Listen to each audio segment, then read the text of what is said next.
Welcome to our channel. Today we how to activate Freshdesk triggers with Freshsales CRM, beginner guide step by step clearly.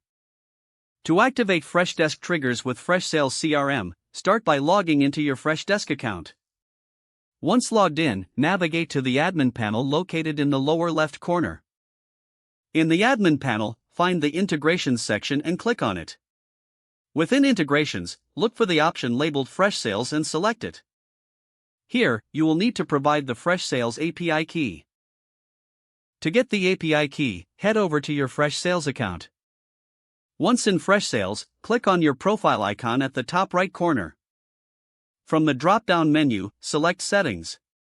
In the Settings menu, find the API Settings option and click on it. Here, you can copy your API key. Return to your Freshdesk account and paste the API key in the designated field. After entering the API key, click on the Connect button to link both accounts. Next, go back to the admin panel and select Triggers under the Helpdesk section. Here, click on the New Trigger button to create a new trigger. You will need to define the trigger's conditions based on your requirements. Set the criteria that will initiate the trigger, such as a specific ticket status or priority. Next, scroll down to the Action section to define what happens when these conditions are met. Choose the Create a Freshsales Deal action from the drop-down menu. Once you select it, configure the deal details including value, status, and other relevant information. After setting up the deal, click Save to store your new trigger settings. Make sure to test the trigger to ensure it activates correctly by creating a test ticket. Monitor the Freshsales site to confirm that the deal gets created as expected.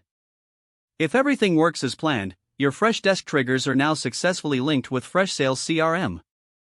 This integration will help streamline your workflow and improve efficiency in managing customer interactions. If the page does not load, refresh the browser or try again in a private or incognito window. Make sure you are using the correct email address, then retype it carefully to avoid small typos. If your password is not accepted, use the reset option and create a new strong password you can remember.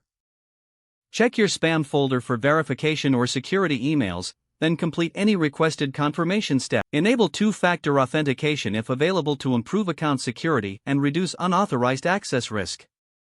Don't forget to like this video and subscribe to our channel for more step-by-step tech guides.